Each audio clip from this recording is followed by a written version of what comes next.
So let's bring in Efficient Advisors Chief Investment Officer Larry Shover from Chicago to help us invest around all of these headlines. What do you say, Larry, about that?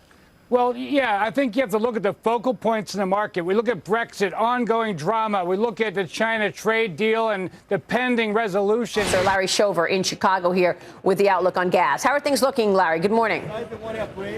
Good morning. You know, right now we're seeing a sharp improvement in demand. Make no mistake about it. That began in 2013 and continues today, specifically in the Americas. Why that matters is that our refineries at the Atlantic Basin are stressed as they are. Larry Shover is CIO at Solutions Funds Group and joins us now. Larry, talk us through it. Are you expecting some sort of compromise tomorrow?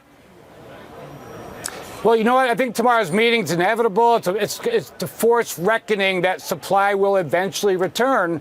Consensus seems to think between 500,000 and 700,000 barrels a day. A lot of that depends on the timetable.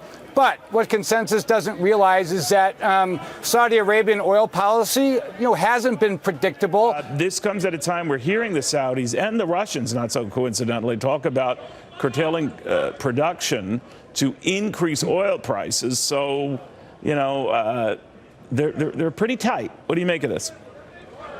Well, at least they weren't riding like shirtless on horseback together, and it was just a fist pump. But that said, I think it goes back to November of 2014. It's like I can't make heads or tails of what OPEC's doing, what Saudi Arabia is doing, and my suspicion is that the shale industry in the United States has disrupted things so much that both Saudi Arabia and especially Russia, they have to pump when they can and as much as they can. I mean, let's face it, OPEC's taking Saudi Arabia and saying you have to cut production by 500,000 barrels a day. And we find out 2 days ago, they're at like an all-time high of 11.1 million barrels a day. So it's chaos. And I think that chaos is working in their favor. And, we see that in the market today.